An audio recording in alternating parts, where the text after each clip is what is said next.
Hi, welcome. Enjoy the content, subscribe, and turn on notifications. It all started in a way that was almost imperceptible. Small changes, gestures that would have gone unnoticed before, but over time they gained weight. Madison still had the same smile, the same sweet words, the same scheduled hugs. But something had changed, and Logan felt it like an invisible presence between them. It was the kind of thing no one can quite explain, only feel. And Logan, as much as he wanted to believe it was just stress or adjusting to the new job, started paying closer attention. Not with desperation. With method. With patience. She had been hired as a legal assistant at a prestigious office in the city, and the first few days were normal. The dinner conversations still flowed, the goodnight kisses still happened. But it only took a week for Logan to notice the details were starting to fragment. Her clothes became more fitted, heels replaced sneakers. The laughter on the phone turned into silence whenever he entered the room. Madison now said she was too tired to talk or watch something together. And her touch, once spontaneous, now seemed rehearsed. Logan wasn't the insecure type of man. Quite the opposite. But he was observant. And over the years, he had learned that betrayals rarely start with kisses, they start with distances. The suspicion began to turn into restlessness.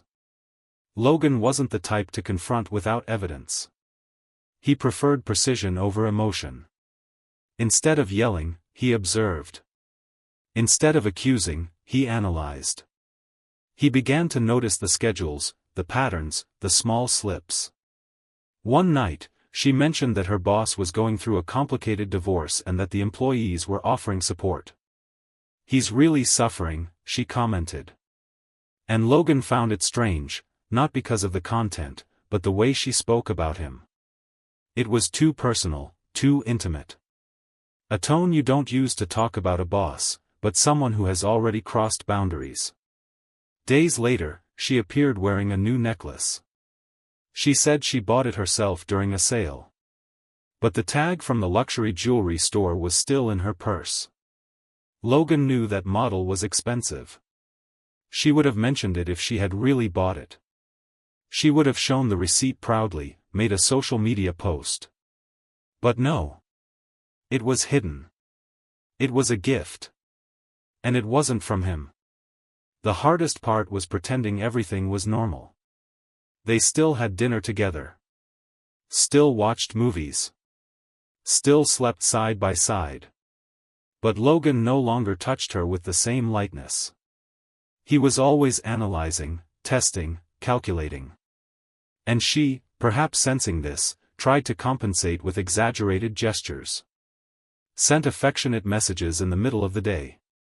Bought his favorite dishes for no reason. But Logan saw through it.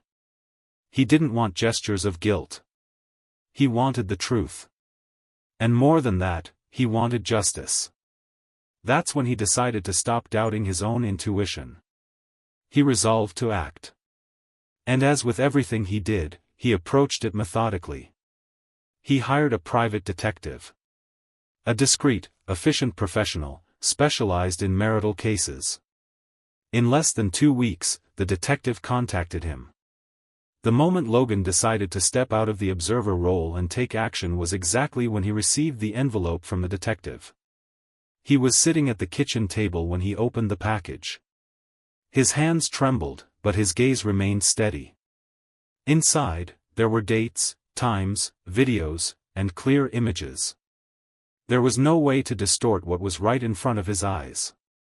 Madison and James Weston, the partner at the law firm where she worked, appeared side by side at an exclusive restaurant, then entering a discreet hotel together, and leaving hours later, smiling and exchanging affectionate gestures. The images spoke for themselves. Logan felt like he'd been punched in the stomach, but instead of collapsing, he mentally rose. There was no more room for assumptions. All that was left was deciding what to do with that truth. It was a strange feeling, a mix of deep pain and relentless clarity. The betrayal was no longer a shadow, it was a fact. And now he had a dilemma on his hands. He could simply walk away, cut ties, disappear. But something inside him demanded more. There was something that screamed for justice. Not cruel revenge, not spectacle. But a worthy response.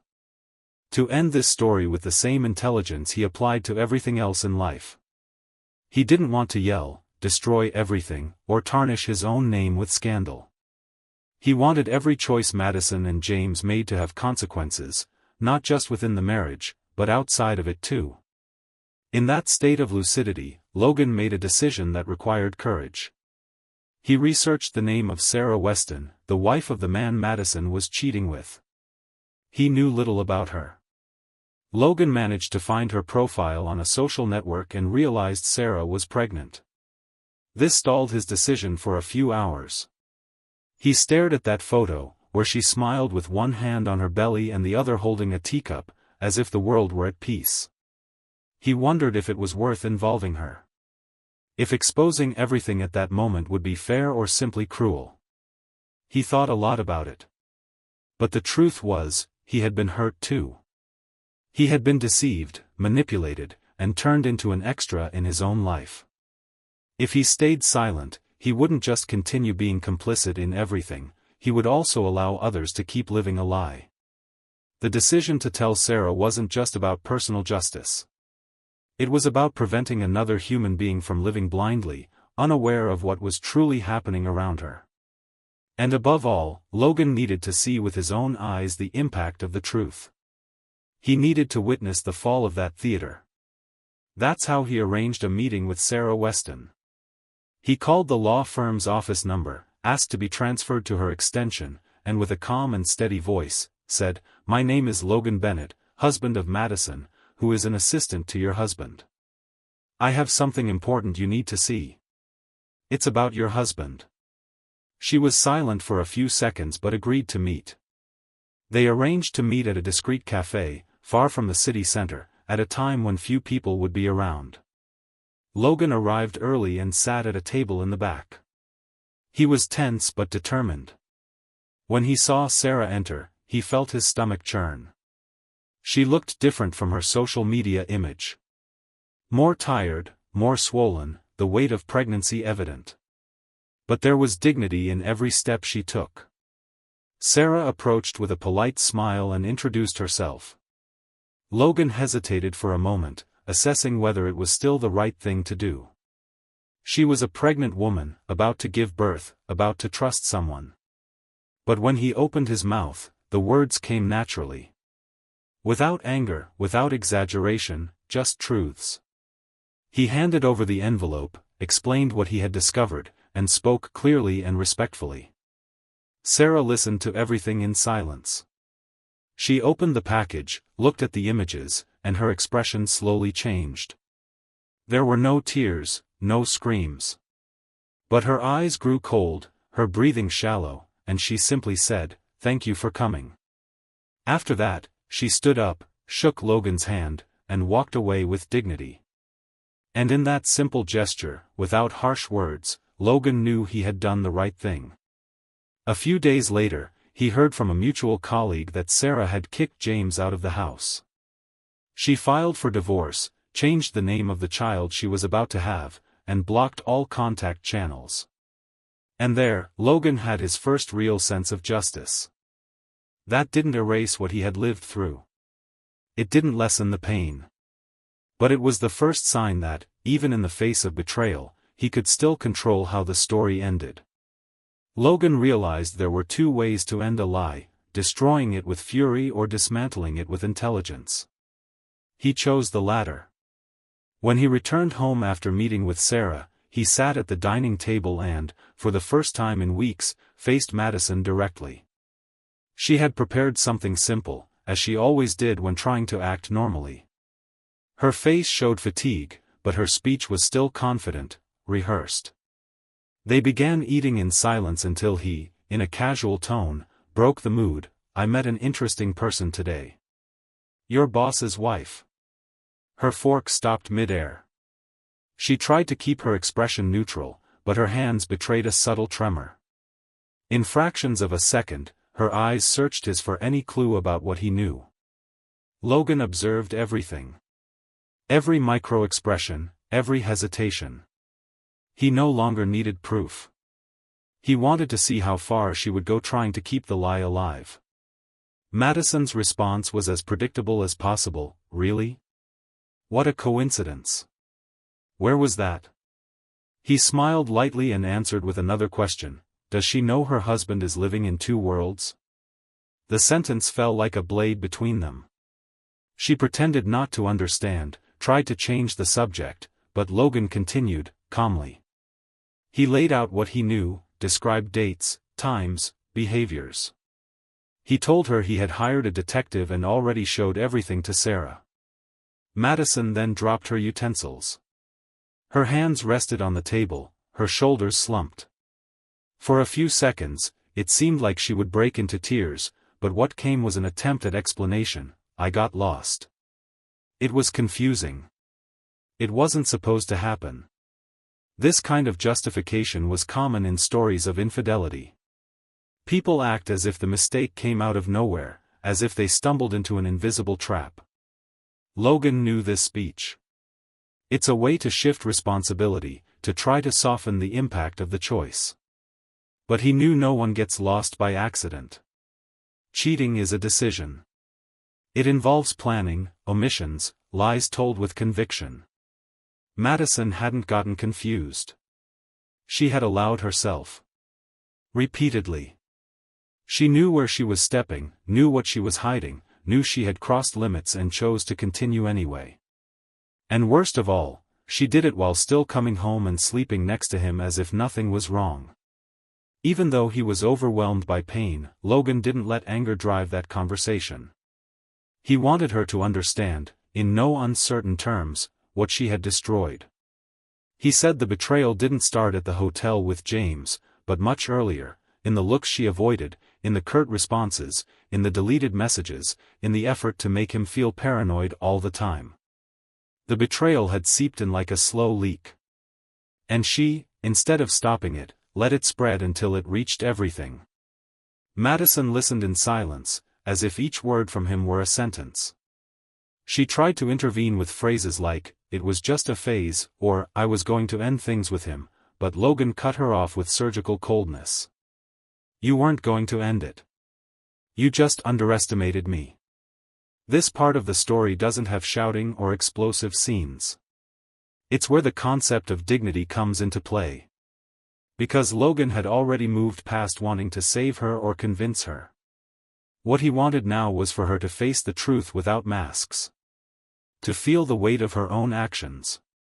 He knew that from that point on, any word from her would be an attempt to patch things up. And when someone tries to mend what they tore by choice, they rarely manage to restore the original fabric. Respect, for him, was like a cracked crystal. It might still stand, but it no longer reflected the same light.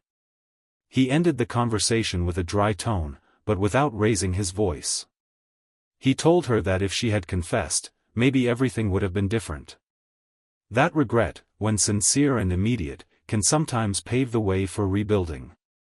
But when it's delayed and forced by exposure, it's nothing more than emotional survival. Madison swallowed hard. For the first time, she was at a loss for words. Logan stood up, picked up his plate, placed it in the sink, and left the kitchen. No scene, no speech, no promises. Just the certainty that, from that moment on, their marriage was merely an expired contract. A few days before that final conversation, Logan had already taken steps. Without telling anyone, he visited some properties, chose a modest apartment located in a quiet neighborhood, and signed an indefinite rental agreement.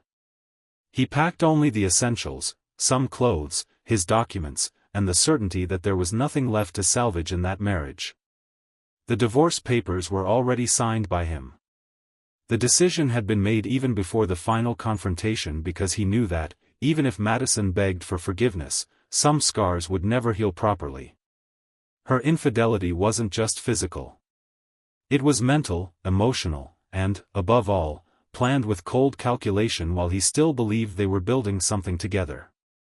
That night, lying on the couch, Logan couldn't sleep. He stared at the ceiling and wondered at what exact point the woman he married had ceased to exist. Madison was crying in her room. Maybe she knew it would be their last night under the same roof. Maybe she hoped for a second chance. But she had already had plenty. The difference now was that Logan wouldn't let himself be fooled again by tears or empty promises. Early the next morning, before sunrise, he got up, took a shower, put on the same shirt he wore the day he proposed to her, and left silently. No note, no message. He just left. The new apartment was modest but comfortable. No memories scattered on the walls, no smell of betrayal lingering in the corners. It was a fresh start, from scratch. In that space, he could breathe easily. He could sleep in peace. During the first few days, he avoided talking about it with friends. He avoided fueling resentment. He wanted to understand what was left of him after everything. He focused on work, rebuilt his routine, kept his mind busy with anything that would distance him from the story he had left behind. But even in this new scenario, a part of him still observed, in silence, the conclusion of the chapter he had closed. 2 days later, upon receiving a notification from the security camera at the old house, he clicked on it. The image was clear. Madison was walking alone through the garage, her hair tied up carelessly, no makeup on her face. She looked thinner. Her steps were slow, her gaze lost. She entered the house with difficulty, as if that space no longer belonged to her. A few hours later, an old colleague sent Logan a message. With some surprise, he said that Madison had been fired. Officially, the reason was professional incompatibility, but he knew it was more than that. James Weston, the man she risked her marriage for, had quickly severed ties, like someone burning a bridge to avoid burning alongside it. Madison had become a liability for his image, and as happens to those who enter unbalanced power dynamics, she was dismissed without ceremony, like an inconvenient burden. That hit Logan in an unexpected way. Not with satisfaction, but with confirmation. Life, sometimes, has its own way of aligning the pieces. While she dealt with the consequences of her actions, he was already moving at a different pace. He was starting to regain control of his own narrative. He knew this moment would come. All it took was stepping out of the picture and letting the truth take its course. Madison tried to hide, manipulated, lied, but reality is relentless when it arrives. And it arrived for her like a door closing without warning, pushing her into a world where no one would cover her mistakes anymore. 6 months after the separation, while doing quick shopping at a grocery store near the office, Logan spotted a familiar figure at the checkout. It was Madison. She was wearing a uniform, with the store's name embroidered on her shirt. Her hair was tied up carelessly, her face drawn, but without the air of someone still hoping to reverse the past. She was thinner, paler, but also more contained, like someone who had learned to stay quiet in the face of life. She looked at him for a few seconds. She didn't try to approach, nor did she look away. She just maintained eye contact long enough to silently acknowledge the point where everything had fallen apart. Logan didn't feel anger. There was no space for that anymore. What he felt was a rare kind of peace. The certainty that moving forward was the most correct and courageous act he could have taken. Not out of pride, but out of self-preservation. Because sometimes, loving someone means accepting that the other person chose a path where you no longer fit. And allowing the fall to happen without trying to stop it is part of that process. He learned that justice doesn't always come with noise. Sometimes, it comes with silence and consequence. And when it arrives that way, no one needs to point fingers, the mistakes themselves do the work. As he pushed the cart through the aisles of the market, Logan thought about how life had led everything to this point. A betrayal, a rupture, and then a rebirth. But what impressed him most was realizing how everything could have been different with just one less choice, one truth spoken before the lie grew. Madison had lost her job, her house, her husband, and now seemed to be surviving in a world she herself had created. Logan, on the other hand, had reclaimed his own identity. And that was the most elegant revenge, moving forward while the other sinks under their own steps. Without needing to retaliate with shouts, without needing to ruin anyone. Just letting every action collect its exact price. Because, in the end, what destroys a person isn't the punishment from someone else, it's the reflection of the choices they themselves planted. And with that, Logan closed that chapter not with slamming doors, but with the tranquility of someone with a clean conscience and a clear path ahead. Thank you for watching the video. If you enjoyed it, don't forget to subscribe to the channel and turn on notifications so you won't miss any updates. See you next time.